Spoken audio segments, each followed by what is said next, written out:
This session is supported by LiquidSpace. LiquidSpace designed, tested and tuned the technology to help companies rethink the way real estate transactions happen, to inspire them to offer their employees greater choice and mobility, to enable happier workers and a healthier planet. Today we are going to start a discussion panel about independent co-working operators can develop singular strategies to keep developing their offerings in a consolidated market. I'm glad to moderate this panel with Claire Carpenter from Melting Pot in Scotland, Ricki Dorman from LiquidSpace in San Francisco, Manuel from Coworking Space, and Stefan Yazzie I'm from House of Bandits in Vienna. So can you, Stefan, please tell us about yourself and your co-working space? Absolutely. So my name is Stefan Yazzie Herbert. I'm half Austrian, half Californian. I founded House of Bandits 5 years ago, and it is a hybrid business model. So half of our business model is an advertisement agency and half of it is co-working. So the core idea is that we hire a lot of people, or sorry, not hire, rent out to a lot of people who we work together with. So be this filmmakers, graphic designers, doesn't matter, in order to create bigger projects. That was a business model that worked quite well for a while. The network effects were very beneficial. And when co-working wasn't enough to, because we had a very specific target audience, that worked for a while, but COVID has taken its toll on us, and we recently have now passed on the co-working part of our business to a third party. However, we still keep our office and we still maintain our network. So in many ways, like the structures that were built are still existing. So it's very interesting to find custom solutions in today's market. Okay, thank you. Manuel, go on, please. Thank you very much for inviting me. I'm Manuel from, I'm living in Madrid right now. I found Working Space as one of the first co-working spaces in Spain, really small one, north of Madrid, in 2007, 2008. Then I found a platform, coworkingspain.es. It's a marketplace of co-working space in Spain. And in 2012, I started organizing the Co-working Spain conference that is normally in April, May in different cities for Spain. And as a small space, I just keep it small. And what I'm working in the co-working wall is I decide to, what I want to do is the marketplace and develop also the conference. So I'm more focused on developing these projects more than the little space. Thank you, Manu. And Ricki, please, can you introduce yourself? Yeah, hi, I'm Ricki Dorman. I'm the Director of Strategic Partnerships at LiquidSpace. We are a US-based company of a marketplace and a SaaS platform for enterprise clients. We were created 11 years ago as an hourly and daily marketplace for meeting rooms, day offices, and co-working bookings. Since then, we've evolved to include monthly to yearly bookings. And then in the past 2 years, we've developed this SaaS platform for enterprise clients to allow their employees to work in a hybrid way while setting parameters around how much access they have to space. We are currently fully launched in the US, Canada, Australia, and we've been slowly moving into the European market. So we are excited to participate in Co-working Europe, and very, very sad that we weren't able to attend in Vienna this year, but hopefully next year. Thank you, Ricki. And last but not least, Claire, go ahead, please. Hi, everybody. My name is Claire Carpenter. I'm the founder and I'm the CEO of the Melting Pot, which is Scotland's Centre for Social Innovation. It's one of Europe's oldest co-working hubs. It's particularly for people who want to make social change. And over the last 6 years, we created a variety of products, e-products and services under the brand Co-working Accelerator. And that's specifically to help people create independent co-working hubs, but without the cost, the risk, the hassle, or the stress of going alone from home, because I know how hard that was for us. 15 years ago. So the Melting Pot and the Co-working Accelerator are my two hats. Thank you. Okay, let's go for the first question. Well, right now, as you may know, big players, international operators, new provider profiles coming from other industries are entering the co-working playground. Do you see any advantages, but also disadvantages for you being an active independent co-working operator? Claire, you can start. Yeah, sure.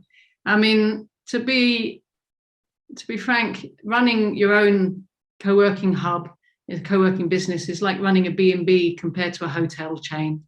And you've got to maintain all of the senior costs, your HQ costs, as well as the operational delivery, but you haven't got the volume of capacity and expertise that perhaps a bigger chain or bigger corporate might have. So I think on a plus, customers may prefer to buy from an independent, but on a negative, big corporations who are suddenly going hybrid, they're not interested in looking at lots of independent operators.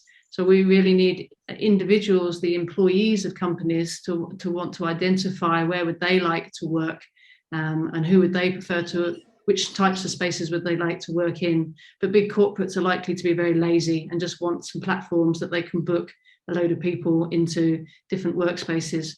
And as an operator, do I want to take that type of customer? I've got loads of ideas for like the benefits and the disadvantages, but the market's exploding. We don't know where it's going to land yet. I just encourage individuals to choose the space that is right for them, whatever that is.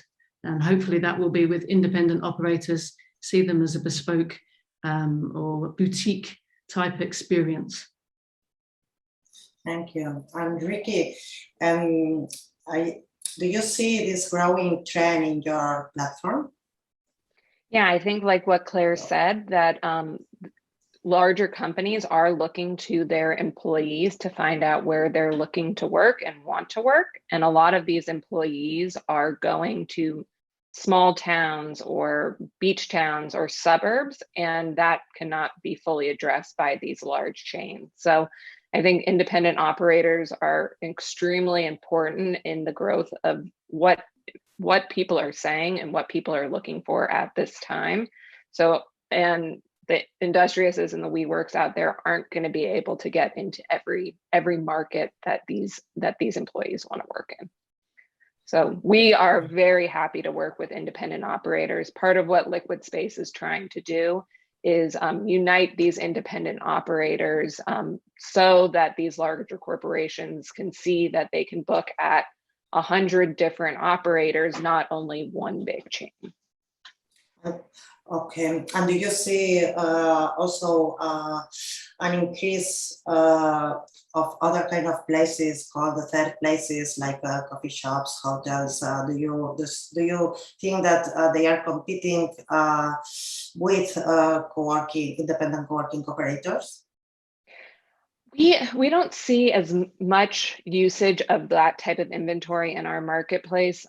The co-working operators provide a level of service, a level of consistency that you cannot get at a co-working or at a coffee shop, especially. That if you want a space that you know is going to be quiet, have good internet access, have quiet spaces like phone booths, you're not going to get that at a coffee shop.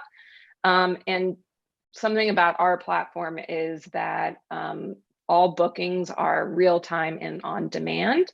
So we look to our co-working partners to integrate with their inventory, make sure that we're working with them directly. Hotels are not traditionally in the model of renting out space by the hour or by the day. So they're not as interested in these individual workers or small meetings. They're more interested in larger events than in this day-to-day type work. So we still think that co-working operators, service office operators are the best inventory for this new boom of employees. Okay. Manu, it's happening the same in Spain. Do you see that in your platform? before the becoming of the big players into our market, in one side have become really good for the rest of the small operators, because the communication in press have been really helping the industry here. The disadvantage is that Claire said before, you are fighting like against big chains, right? In a platform like Coworking Space.es, we from the beginning we already been running the platform for 10 years, more than 10 years. In the beginning, it was really small operators that wants to show their space.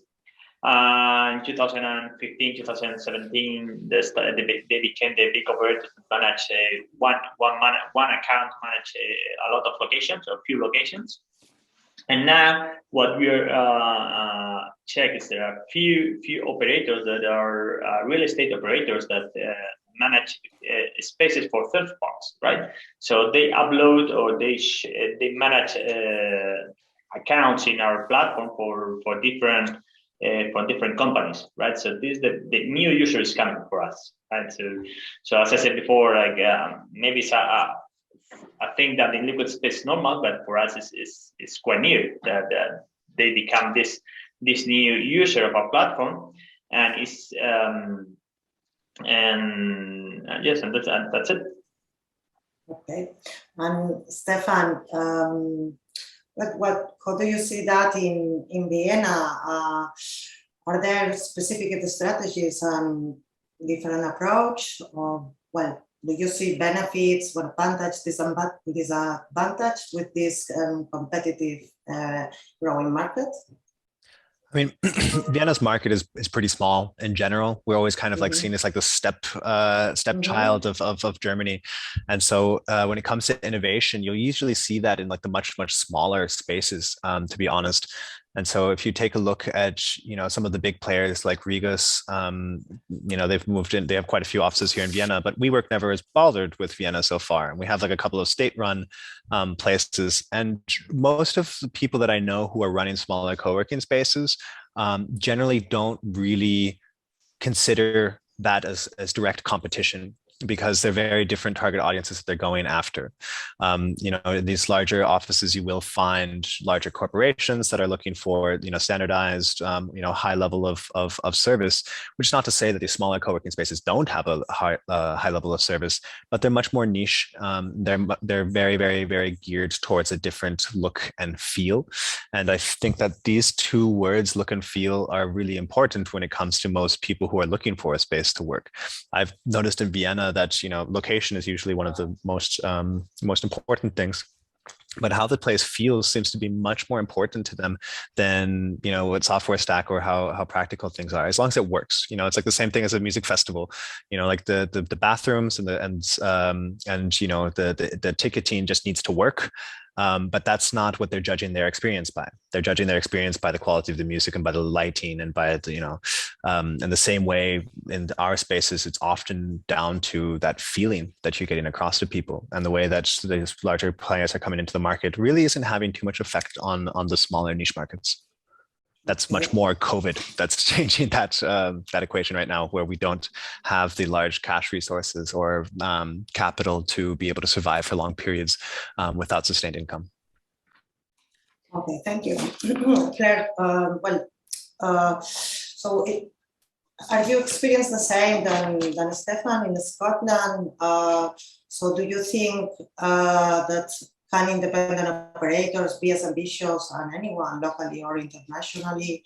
Are you constantly adapt your strategy to your positioning, designing new strategies? Because also demand is changing. Have you noticed this change in Melting Pot? So some thoughts.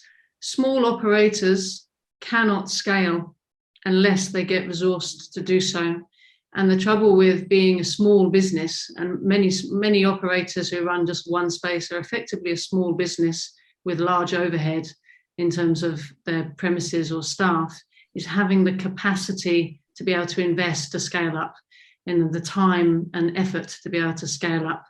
And many small operators might be running, they're just in a particular location, like the melting pots in Edinburgh. We've worked with lots of organizations trying to create spaces in small towns. Now, those operators, they don't want to scale up and create multiple hubs in multiple locations. That wasn't why they went into it. They went into it because they live in a town in rural Scotland and they want that service. They see a business opportunity that nobody else is doing, and they want to provide that for their local community. So I think ambition is different in smaller operators for where they start, and then how they might be able to grow that is a different thing. And the bigger players aren't going to go for the less profitable suburbs or towns. They're just going to leave them alone. So there will be opportunity for what have been smaller operators to start to scale, for those people who are ambitious enough to want to go for it.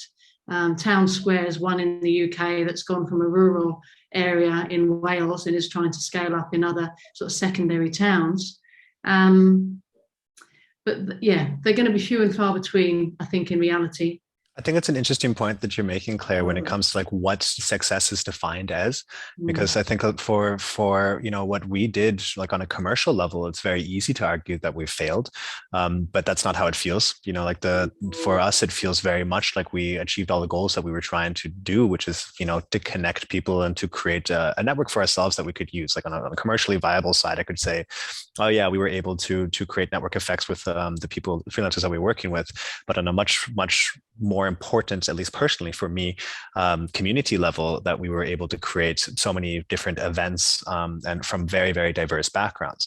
And I think that measuring like things on a very international level, like when I see these statistics that are put out about co-working across the world, it's a very interesting thing to do, because it's assuming that everybody kind of has the same level of metrics that they're measuring things by. And I think if you go to these especially very independent and niche co-working spaces, of course, money is one thing, but at some point, you've, especially in a very small town or a very small audience, you're going to be quickly saturated. You can't have that. It's like a mattress store. You can't have that many of them in a town.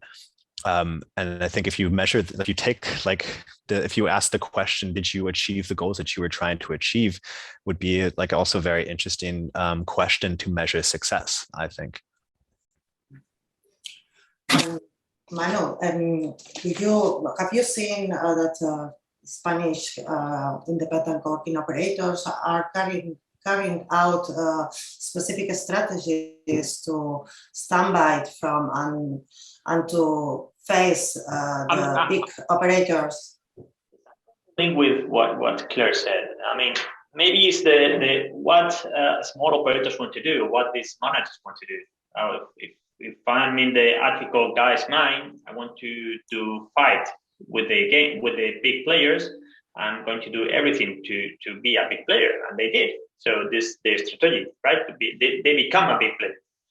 So, but maybe there's a lot of operators that don't want to be a big player. They just want to keep us simple. So this one thing is okay. I just want to keep it simple. Like me in my space, in a small space, I want to keep it simple. I don't want to fight anyone else. But there's a lot of people that are in the center, in the downtowns, Madrid, Barcelona, Malaga, Sevilla, Valencia, that more Madrid, Barcelona, they have to fight against the big players. So, and there's a lot of people that start changing the strategies. Maybe as Craig in Barcelona, they are independent, but they grow to three places, right? And they change a lot, right? But there's a lot of places or persons, they are not going to change because they are just in their mind. They want to keep the small business and run the small business, and that's it, right? So in that time, there's gonna be players that is coming with a lot of money, with a lot of marketing, and getting all the market, right? So here in Spain, maybe it's 20 chains that maybe have the 60% of the market. So there's a lot of maybe 800 players that have the other 40%. right? So these guys are coming like and getting all the market. Okay, thank you. Ricki, are you seeing different specific strategies from the operators that are in your platform? You have some examples or what they do?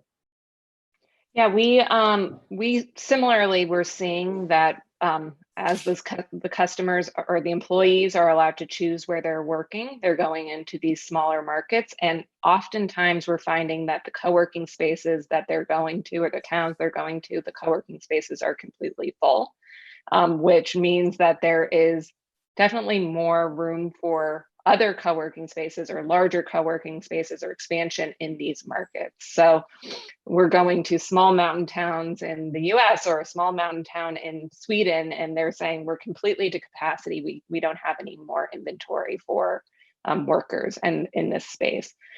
What we are trying to promote with these smaller partners is there's other potential revenue streams outside of co-working desks and memberships. And that is day passes and meeting rooms. And that is what employees are asking for. They want to have on-demand space as they need it, and looking to meeting rooms as a potential revenue stream is another way a co-working space can expand, even if they're at capacity.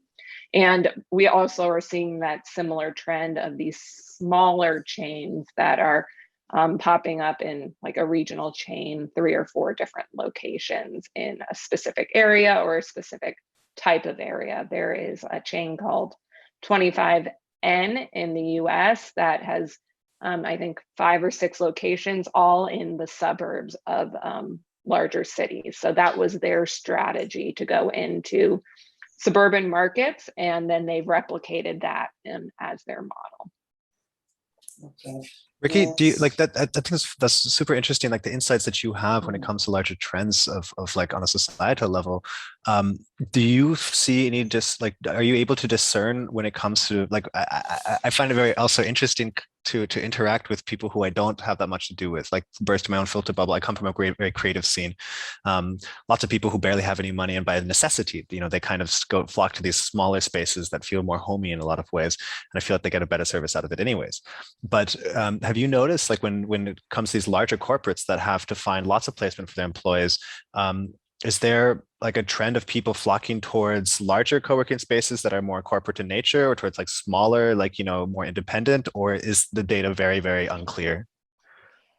Still very early stages, and especially for these enterprises that we've been working with over the past 6 months, there's been a lot of starts and stops for their employees. They've said, yeah, all the employees will be back by October. And as you probably are seeing within your co-working spaces, no, employees aren't coming back till January, and then we don't know when they're coming back. But with the very small amount of data we've been receiving, we've been working with Spotify, and they've let their employees be dispersed anywhere in the world. And a lot of them have been going to beach towns or mountain towns or places that they really have always wanted to work in. And now that their employer is allowing them to work remotely, they want to have a place where they can interact with others, because they're no longer going into their corporate office. So they want the community of a co-working space, but want to have that local feel because they're in these smaller towns, but also they don't have access to a larger player in a lot of these smaller towns.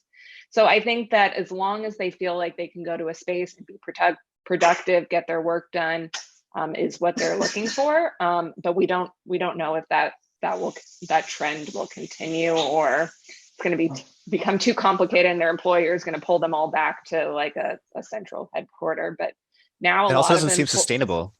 I guess I think like staying at these places also might be expensive. So it might be like more of like a workation than like a more permanent solution.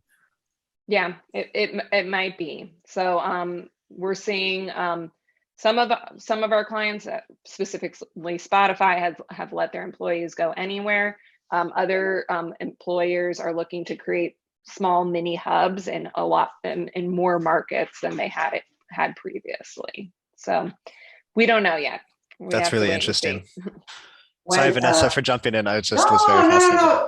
Please be free all time. So all of you. So if you want to say something, so be free. No, but this is a very interesting point because, companies, corporations are working in the hub and spoke model. So that means that they have small offices around where the employers live. So and this it's creating new co-working spaces in suburbs and rural areas. Claire, so do you think so? As a co-working consultant, so are you receiving new projects in more rural areas, suburbs? So before the trend, it was all co-working spaces were located in center towns, and right now it's the opposite because a lot of people can work remote and they want to escape from cities actually. So I've got a few thoughts as usual. One, although many people like the idea of running away to the countryside, to a mountain town or the beach, to do so takes time and is expensive and might mean uprooting from your community of friends, your family. So although the pandemic so far has created a first flush of people moving to other locations, we've seen that all across the world. I think the ramifications are still going to take time to play out. People don't just up sticks and leave take their children out of school and stuff. And we keep talking here about like the likes of Spotify, these big organizations. The vast majority of people that I know in my friendship and professional network, they do not work in great big corporations. They work in smaller businesses and smaller organizations, and they're happy to be holding on to their job during this rough ride. So again, although most people seem to be working from home a lot more and enjoying the choice now, we're at the stage of the pandemic where people have a choice to work from home, not being told they have to work from home, although that is still, in Scotland at least, that's still ambiguous. We've still got guidance to work from home. These things have not yet played out. And in terms of the market opportunity, if you're a small provider or you're potentially small, relatively small hub in a suburb or a small town, when is it the right time to open up a facility to a market that might not yet be ready to come out of their homes? It takes ages to open up a new co-working hub. Anybody who's done it will know it doesn't happen overnight. And again, if you're an independent person, business owner trying to create a new hub, you've got one shot at money in your bank to try and get that business open and get customers in the door. If you mistime that in this market that we don't know what's going on, then you've wasted your opportunity to create that service for people. So I'm really sad to have seen lots of the smaller spaces that we were working with pre-pandemic who were trying to get open in order to be at the vanguard of smaller rural hubs that could service a future more remote employee opportunity. They haven't survived the last 18 months of the pandemic. They might not have got open before the pandemic. They were in that exploration stage. Or if they did get open, they haven't been able to ride out the wave because they've run out of resource. So who are the people and the organizations that are in a position to be able to take the market opportunity and take a risk on that market opportunity coming out in suburbs and smaller towns? It's complex. I think it's also true that, like, at least from my observations here in Vienna, that of the smaller hubs, Like we just had the student hotel open, which is, this kind of co-working, co-living hybrid as well.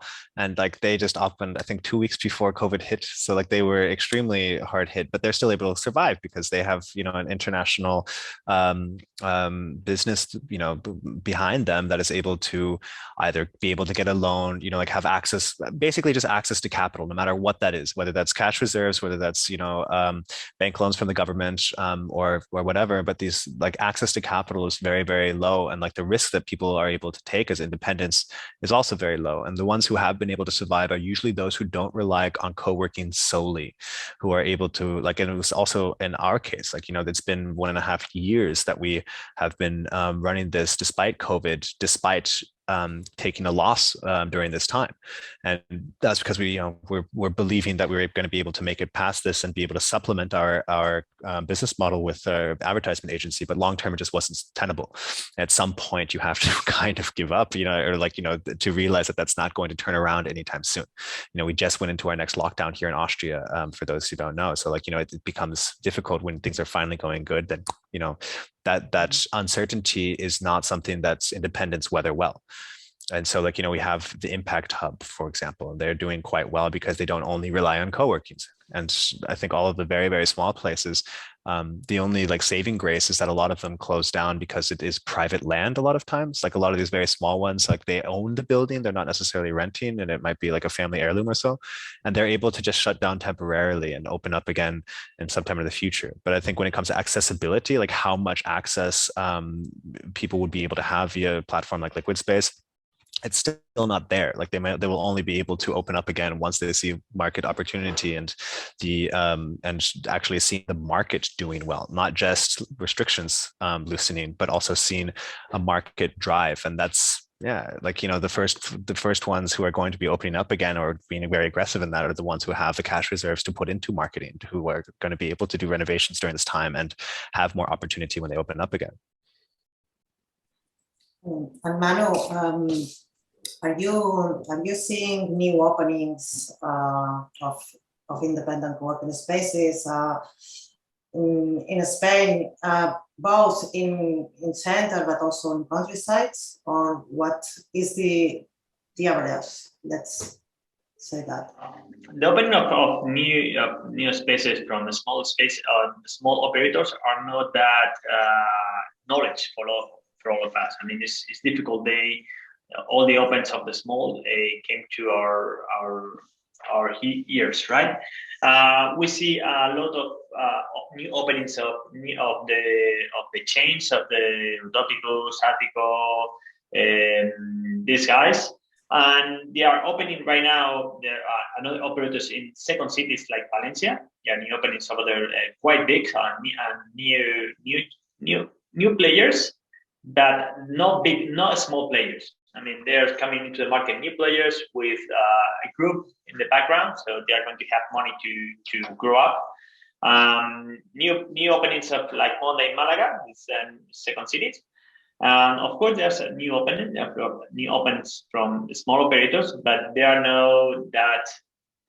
not that sounding press or in the media, right? But of course, they are opening new ones. And Stefan, are you thinking in expanding your business? Because the next question is how to fund the growth or stand alone. So what do you think? We just handed over the co-working contract, so I guess not. But I don't know. Maybe I can answer that question a different way. We were actually having plans during this time to expand our studio. Like we focus on creatives and more specifically like film production creatives. I mean, not always, but that's kind of the focus a little bit. And so we have 2 studios in house that we rent out. And so like one of our plans was to generate quite a bit of investment in order to put into a permanent live streaming setup, because this is something that a lot of companies need, and is also something that can be funded by our own advertisement agency. So like, by being able to sell content via webinars or whatever, we would have, are currently in the process of generating funds in order to invest into the space.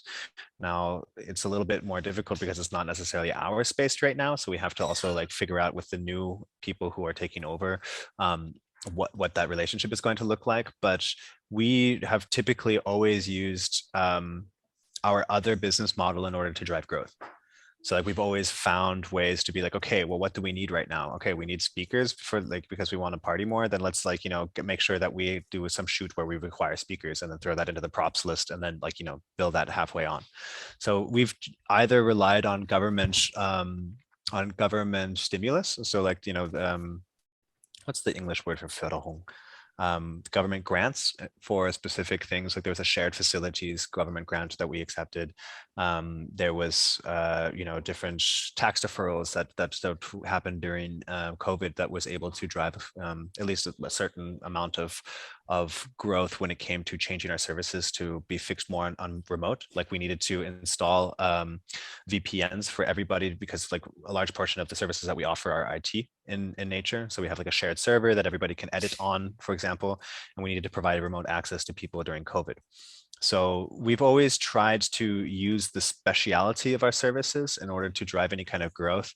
But when it comes to investing into infrastructure, there's not really an incentive to do so for us as a smaller space, and there's no necessity either. I think it's more about the depth of our services rather than the breadth.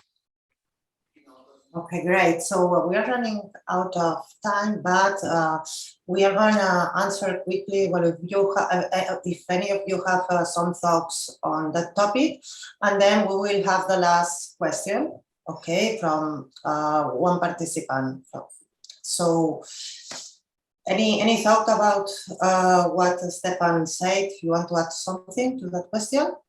I'm just going to say that we have grown during COVID. We see the opportunity for co-working. Like the last 18 months has been a massive advert for the co-working industry, and not just about flexi space, but people saying actually what they want is community. They can go to a coffee shop or they can work from home. They now have choice, which they didn't have. So what's going to entice them into one flexi space as opposed to another? It's going to be the type of relationships and the feeling. Come back to your point, Stefan, the feeling that they get when they go into a space and the services that they get there are what's going to attract them.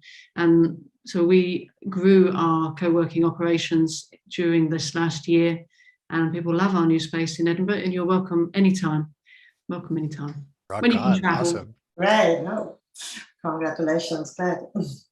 Okay. That's a really, I was going to say, I think that's a really good point, Claire. I've been working at LiquidSpace for 7 years, and I have access to anywhere in our network of spaces. I typically go to the same space because I feel comfortable there. I know where the things that I need are, and I just want to work and get down to business. So I don't really necessarily need a whole network of space. I just need the right space for me to work. And once you find that space, you're going to continue to go back. That's a very important customer journey experience for us operators to remember, because it's how to get you in the door and give you a good time the first time so that you come back again and again and again. Because it's like a restaurant. When you find a good restaurant, you don't actually go and try too many others. So we've got to get in there fast and get the people first time round. That's clear. Yeah. Manu, you want to say something?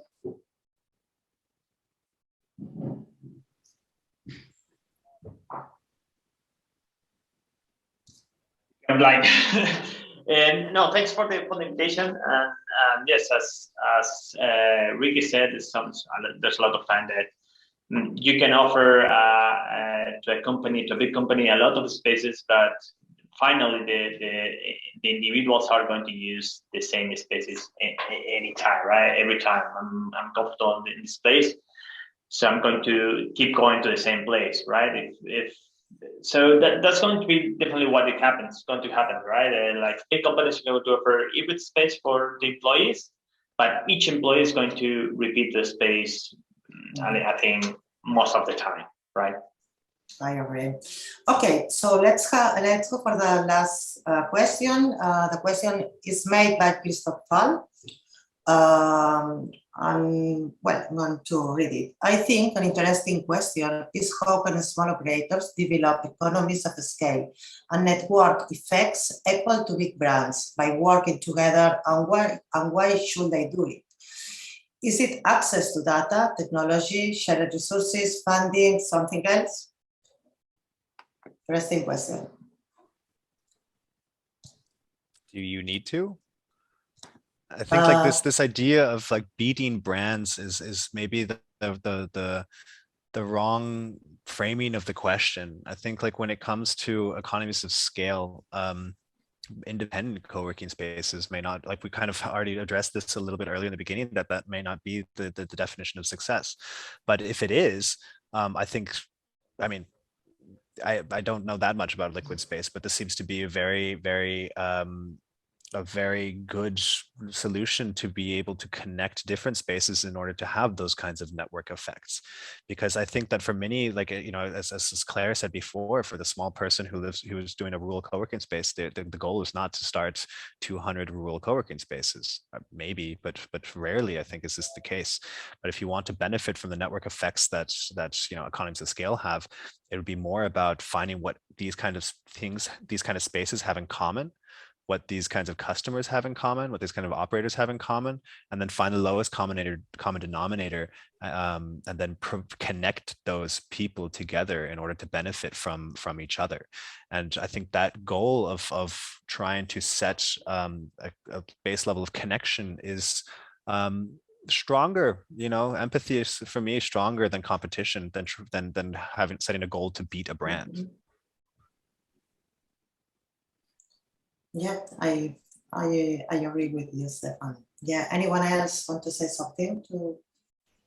Yeah, I think that I think creating that network, whether it is through an aggregator like LiquidSpace or creating a network with other independent operators. There's a network in the US called Lexi, League of Extraordinary Co-working, where they've created this mini network within of these operators that they've deemed as extraordinary co-working spaces.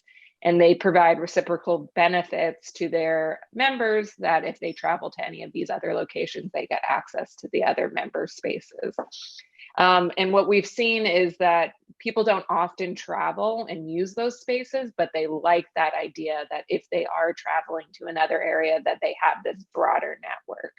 So I think that's an excellent selling point, even if people don't ultimately use it. Just saying, you have access to a space in Vienna and Edinburgh and Malaga, Spain, and just saying I have a connection to another space in another location.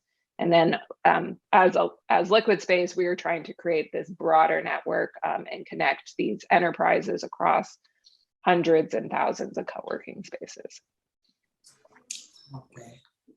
I think that now that more and more spaces are doing passes, desk for a day type passes, if I want to go to Vienna or Berlin or London, I'll just buy one of those as a customer. I don't need to be part, and Google allows me to search, or you know, any platform will allow me to search for different spaces to go to. I think where there's a market opportunity for co-working hubs as businesses to save costs for them is to share maybe some of the, now that we're moving things online rather than in person, but some of the learning events that we may put on for our members that could be delivered digitally and shared amongst other co-working hubs. So perhaps you have a network of 20 hubs that between them put on one event a month, and that each place's members could go to those events. That would save me time and money in my business and allow my team to only have to put on one event for our client base and not many.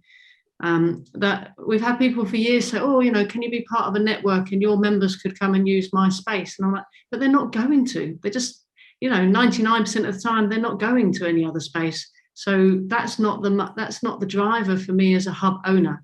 So I think it's actually not about what is going to benefit members very much, but what it would benefit hub owners. And how could we reduce our costs as independent spaces and aggregate some of those costs? Do we share a marketing expert across a dozen spaces, for instance, who markets on behalf of all of us rather than one of us? There's ways like that. That would interest me. If anybody wants to do that, come talk. Dope input, Claire. I love that answer. I think generally, like on a systemic level, you just have to ask yourselves, like with network effects, it's always about economies of with economies of scale, it's always about reaching a certain level of homogeneity. You need to have a homogeneous platform, a homogeneous whatever member base, and per definition, independent co-working spaces are independent, and whether they are boutique or diverse, they tend to pride themselves in these kinds of things. So I think questioning like yourself as in a world that is defined by diversity, what should we agree upon to be homogeneous? Is that, the booking portal? Is that the pricing model? I think that's, Claire's idea to then also we take a look at what kind of costs can be saved on a co-working owner perspective is super interesting.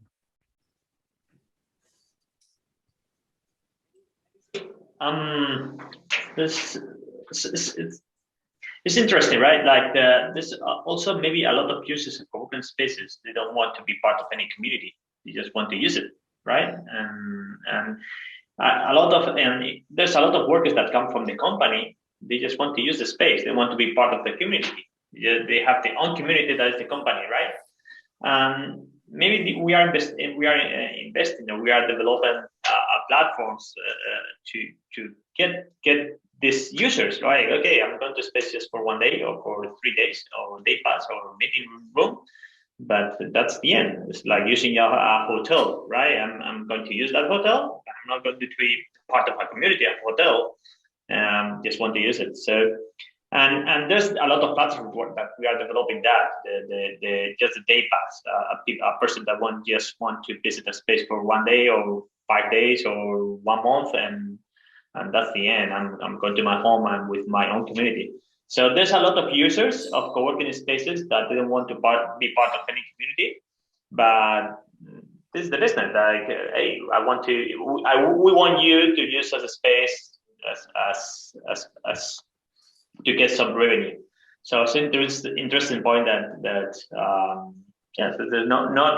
not many person wants to be part of a community, but a lot of person want to use co-working spaces. Right.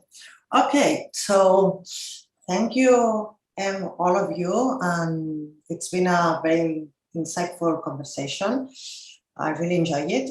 I'm going to ask you to all of you that please say in one word your takeaway of this discussion, having in mind that the goal was to figure out how independent operators are addressing the maturation of the market. In a word.